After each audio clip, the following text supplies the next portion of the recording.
Saya Tifal Solesa melanjutkan Sapa Indonesia Malam, Saudara. Presiden Prabowo Subianto ingin kelapa sawit ditanam di Papua untuk menghasilkan bahan bakar minyak atau BBM.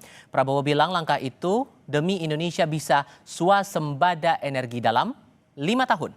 Prabowo menyampaikan keinginan itu di hadapan sejumlah kepala daerah sepulau Papua dalam rapat percepatan pembangunan Papua di Istana Negara Rabu lalu. Prabowo bilang ingin lahan di Papua ditanam tebu dan singkong pula untuk menghasilkan etanol.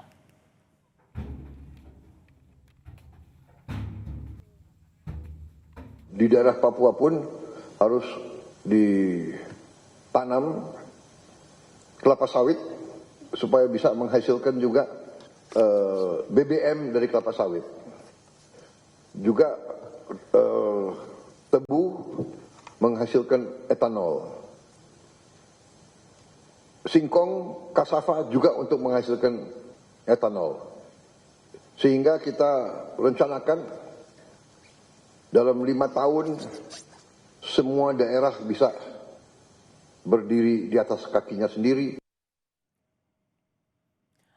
Anggota DPR fraksi PKB Daniel Johan meminta pemerintah mengkaji mendalam dampak lingkungan jika ingin menanam kelapa sawit, tebu, dan singkong untuk kepentingan energi. Ia meminta tidak ada deforestasi untuk mencegah bencana jika kebijakan itu dijalankan. Jangan sampai proses pembangunan pembukaan lahan-lahan baru tidak melalui kajian ilmiah yang memberikan dampak yang besar, apalagi dampak terhadap bencana yang terjadi saat ini. Yang salah satu yang menjadi keputusan Komisi 4 saat raker bersama Kementerian Kehutanan, jangan lagi ada penebangan pohon, sehingga kita mendorong tidak lagi dikeluarkan izin-izin, apalagi untuk tambang, termasuk untuk kebun yang memusnahkan hutan. Presiden Prabowo ingin tanam kelapa sawit, tebu, dan singkong di Papua agar menghasilkan bioenergi. Pertanyaannya, apakah ini jadi solusi demi mengejar swasembada energi atau ada risiko bencana yang menanti? Kami akan bahas ini bersama dengan para narasumber. Lewat sambungan dalam jaringan sudah bergabung bersama kami anggota Komisi 4 DPR RI fraksi Partai Demokrat Herman Khairon. Sementara di studio Kompas TV sudah bergabung juga bersama saya kali ini juru bicara kampanye hutan Greenpeace Indonesia Refky Saputra. Mas Refky, selamat malam. Pak Khairon, selamat malam dengan Tifal di sini, Pak. Ya. Selamat malam. Terima kasih sudah bergabung bersama kami. Kalau mencermati pernyataan Pak Presiden ini, Pak Khairon, hitung-hitungan yang sudah ada saat ini di DPR, potensinya seberapa besar kalau kemudian perintah Pak Presiden atau keinginan Pak Presiden kelapa sawit, tebu, singkong ditanam demi bioenergi ini benar-benar dijalankan? Potensinya berapa besar? Ya kan, kawasan yang masih luas, yang masih bisa dikembangkan untuk budidaya itu adalah di kawasan-kawasan yang hari ini tentu masih memiliki luasan yang cukup. Dan hitung-hitungan tentu harus mengacu kepada keberlanjutan, harus mempertimbangkan terhadap kondisi lingkungan alam sekitar. Dan itu ada konsepsinya, ya tentu ada bagaimana cara untuk supaya eksploitasi sumber daya ini juga tidak menimbulkan kerusakan terhadap lingkungan. Misalkan membangun zona intinya yang tidak boleh diapa-apakan, zona inti sebagai zona penyangga utama. Kemudian ada buffer zone yang ini juga untuk menjadi penyangga terhadap zona inti. Baru tentu bisa zona-zona lainnya yang dimanfaatkan untuk areal penggunaan lainnya. Termasuk ya tentu untuk bisa menuju kepada target-target nasional seperti halnya untuk menuju ketahanan pangan, ketahanan energi. Dan kalau kita tidak bisa melakukan hal-hal yang tentu ini bisa memenuhi terhadap kebutuhan pangan dan energi, kan juga ini akan menjadi persoalan di kemudian hari. Tapi sorry saya potong. Tapi kalau kembali ke pertanyaan saya, potensinya seberapa besar kalau keinginan Pak Prabowo ini dijalankan demi swasembada energi itu? Emang sebesar itu, Pak? Iya. Ya besar ya, seperti di Merauke itu kan MIPE saja sudah 1 juta hektar di sana. Dan kalau mengembangkan 1 juta hektar lagi untuk kawasan sawit kan ini juga sebuah potensi yang besar. Tergantung nanti produktivitasnya. Berapa besar tentu produktivitas yang dihasilkan. Dan saya setuju ya jika memang Presiden tentu memiliki kalkulasi dan perhitungan-perhitungan selain menuju terhadap swasembada energi dengan membangun pusat bioetanol di Papua, tetapi pada sisi lain juga tentu bagaimana menjaga lingkungannya. Karena ini juga akan berpotensi untuk mensejahterakan masyarakat Nah, di Papua. Persoalannya gini, dari beberapa pihak Pak, terutama dari aktivis lingkungan, menilai ada inkonsistensi. Beberapa waktu lalu Pak Prabowo sempat bilang tidak ada penebangan, tidak ada pembalakan hutan lagi kalau mencermati dari bencana di Sumatera. Sementara kemudian ada keinginan dari Presiden untuk menanam sawit, tebu, singkong yang membuka potensi pembukaan lahan dan deforestasi ujung-ujungnya. Anda merasa begitu?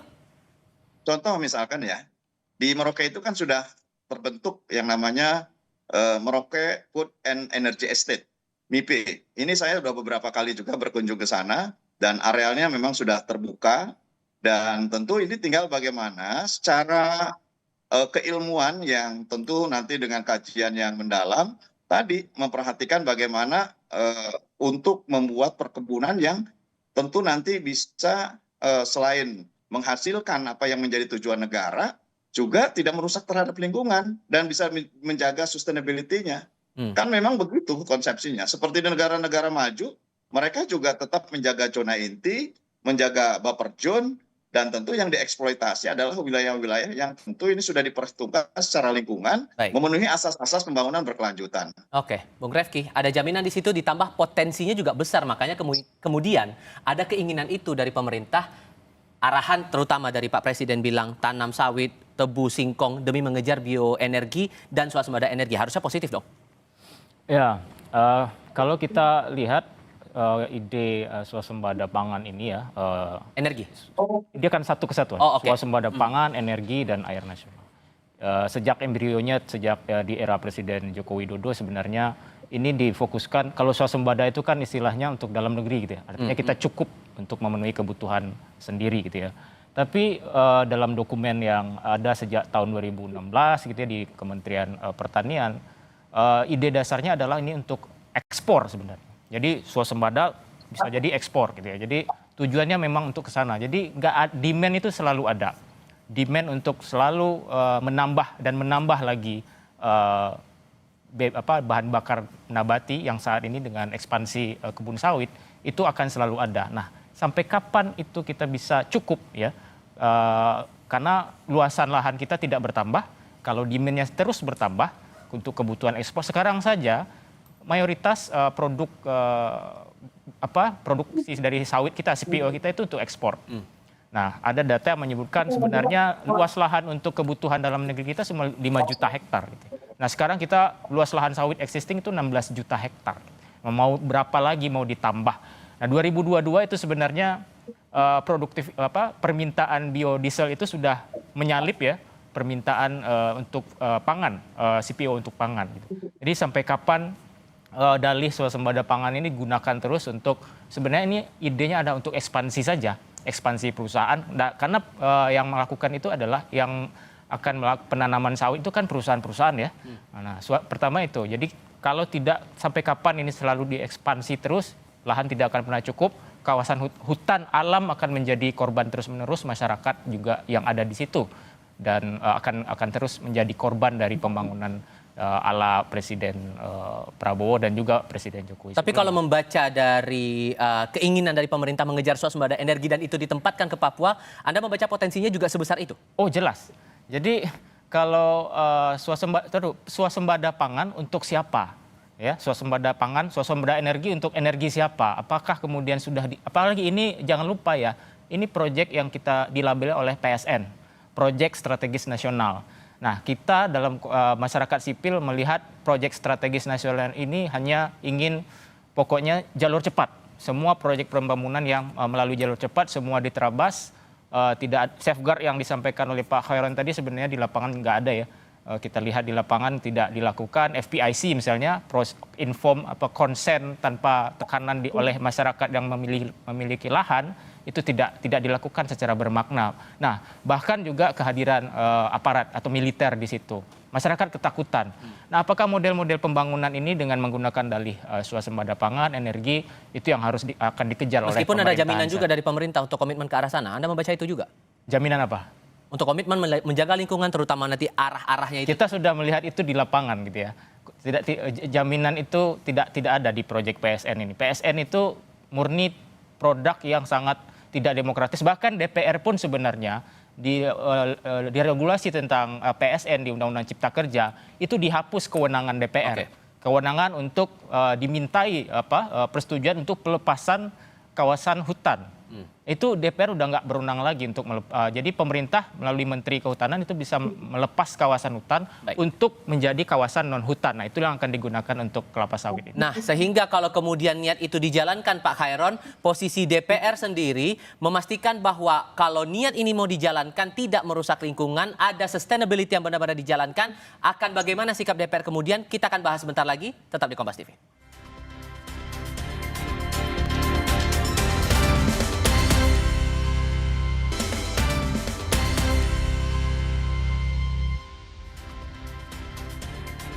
Melanjutkan diskusi Pak Khairon, kalau kemudian niat Pak Prabowo ini dijalankan, maka konsekuensinya akan ada pembukaan lahan.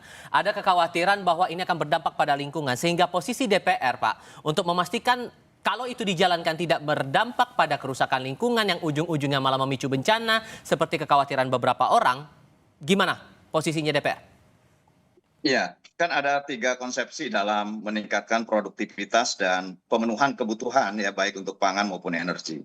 Pertama tentu harus melakukan intensifikasi dengan meningkatkan produktivitas terhadap lahan-lahan yang ada. Jadi boleh jadi menanam sawit pun dengan lahan-lahan yang sudah terbuka. Tinggal bagaimana meningkatkan produktivitas dan kemudian diintegrasikan dengan maksud dan tujuan pembangunan kelapa sawit di sana. Misalkan ya untuk membangun bioetanol diintegrasikan nanti dengan singkong, dengan sawit, dan tentu inilah yang kemudian sekaligus paket dengan pembangunan pabrik. Yang kedua, ya tentu bisa dengan diversifikasi.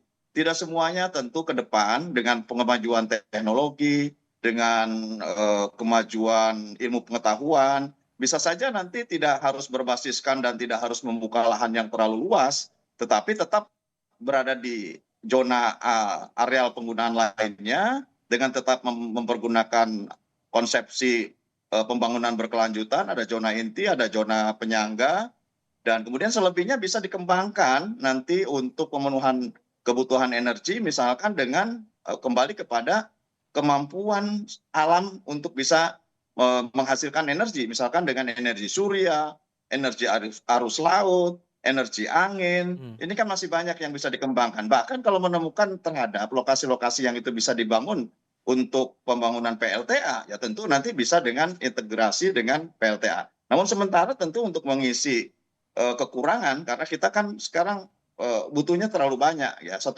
juta barrel per hari, kita hanya bisa memenuhi dengan 600 barrel dari crude oil. Oleh karenanya kan harus ada konversi dari sumber daya lain yang tentu bisa memenuhi kebutuhan dalam negeri. Nah, bisa dengan ekstensifikasi, perluasan areal yang tentu nanti asas-asas terhadap keberlanjutan lingkungan hidup. Dan saya setuju dengan para aktivis di lingkungan hidup, tentu nanti didudukan bersama.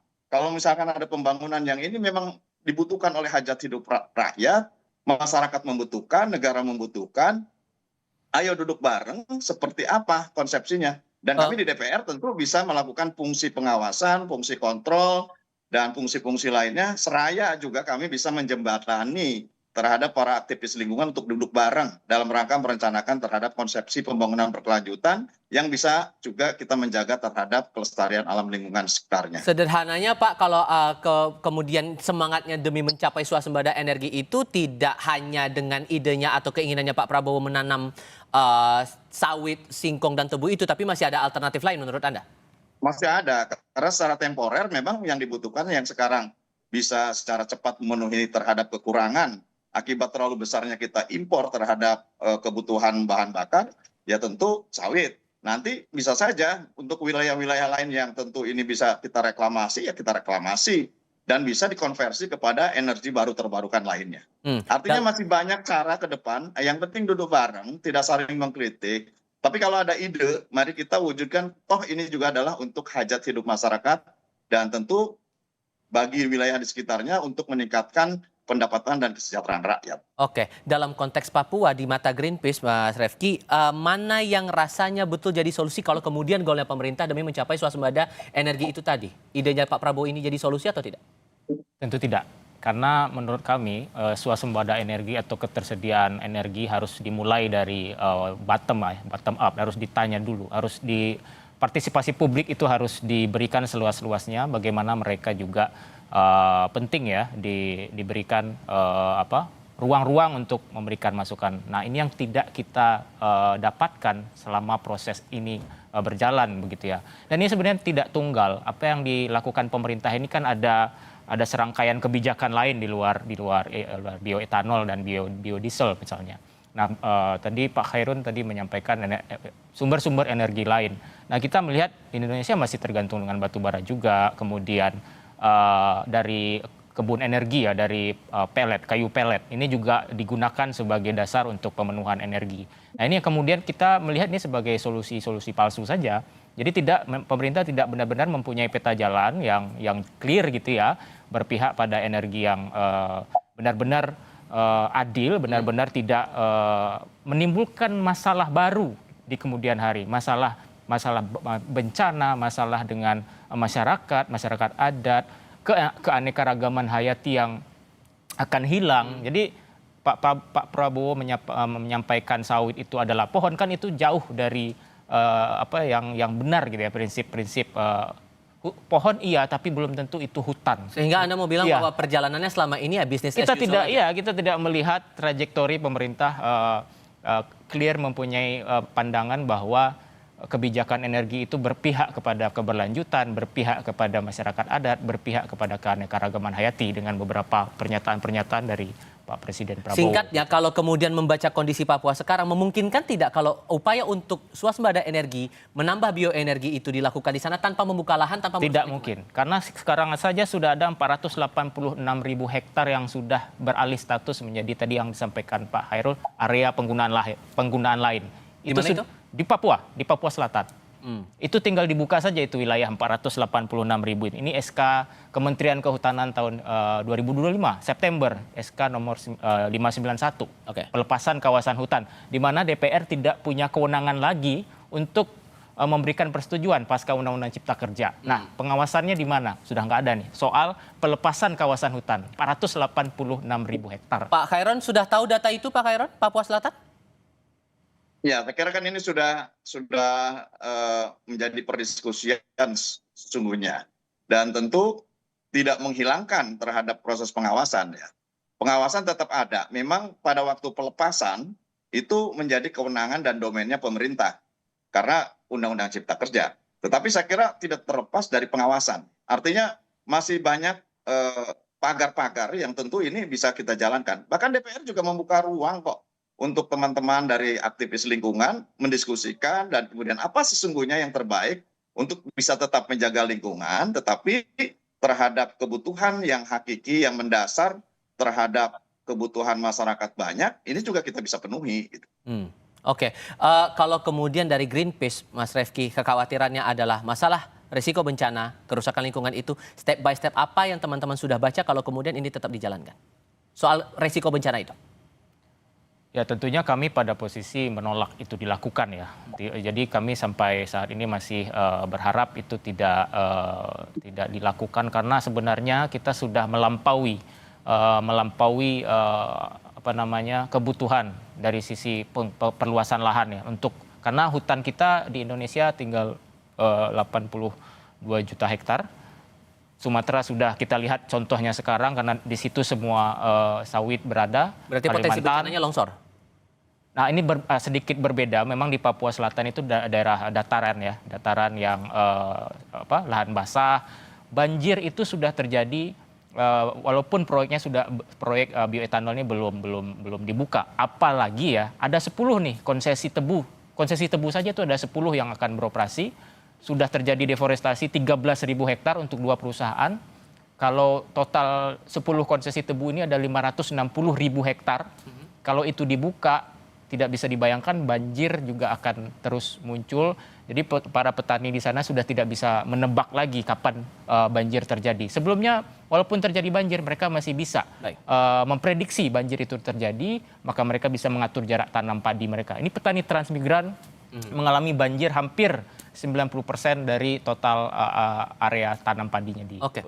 Singkat untuk konsesi masing-masing. itu. Oke, singkat untuk masing-masing. Ini kekhawatiran juga dari efek sosialnya, Pak. Sejauh mana kemudian DPR mengingatkan kepada pemerintah kalau itu dijalankan, jangan sampai ada efek sosial lagi selain efek lingkungan. Ya, ini kan tergantung kebijakan pemerintah ya, tergantung kepada implementasinya di lapangan juga.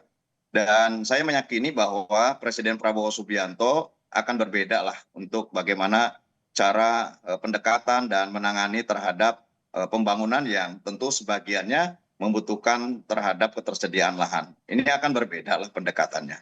Dan Oke. kami meyakini juga bahwa perencanaan yang tentu dilakukan dengan rencana untuk bisa membangun bioenergi di Papua juga ini telah mempertimbangkan terhadap kondisi lingkungan. Dan tentu kita juga bisa jadi ya, kalau misalkan ada suatu kawasan kita gunakan untuk areal penggunaan lainnya, dan tentu dengan hitung-hitungan ini bisa dikonversi terhadap wilayah lainnya yang Baik. ini bisa direboisasi, tentu ini juga bisa dilakukan. Artinya prinsip-prinsip pembangunan keberlanjutan, prinsip-prinsip pembangunan yang memperhatikan terhadap kelestarian lingkungan, tentu ini bisa dijalankan sejalan ataupun selaras dengan manfaat yang bisa diambil oleh pemerintah. Jadi menurut saya ya kekhawatiran boleh gitu ya, tetapi bagaimanapun ada kebutuhan hajat hidup masyarakat yang harus kita penuhi, dan kita setuju bahwa aspek-aspek lingkungan pun kita harus perhatikan di dalam mengeksploitasi sumber daya alam ini. Oke, terakhir Mas, menekan konflik sosial di tengah upaya itu tadi, apa yang harus diperhatikan pemerintah? Ya, tentu prinsip FPIC itu yang pertama. Jadi ketika apapun ya namanya, pembangunan apapun namanya yang berdampak kepada masyarakat, masyarakat itu harus berada pada posisi paling awal untuk Sorry, FPIC itu apa? Itu kepanjangan? free prior informed consent. Jadi Oke. jadi ketika ada suatu proyek atau rencana kerja pembangunan yang kemudian akan berdampak pada masyarakat di satu wilayah, mereka harus diberikan informasi yang terbuka atau sejujur-jujurnya tentang dampak yang akan mereka Ya intinya sebetulnya melibatkan masyarakat lah, pelibatan masyarakat begitu. yang dia hadapi. Kemudian mereka juga berhak menolak kalau itu menurut mereka secara bebas itu tidak menurut mereka tidak akan berdampak pada diri mereka. Dia punya hak juga untuk di situ. Baik, Mas Refki, terima kasih sudah bergabung. Pak Khairon, terima kasih juga sudah bergabung lewat sambungan dalam jaringan. Sehat selalu semuanya. Selamat malam. Selamat.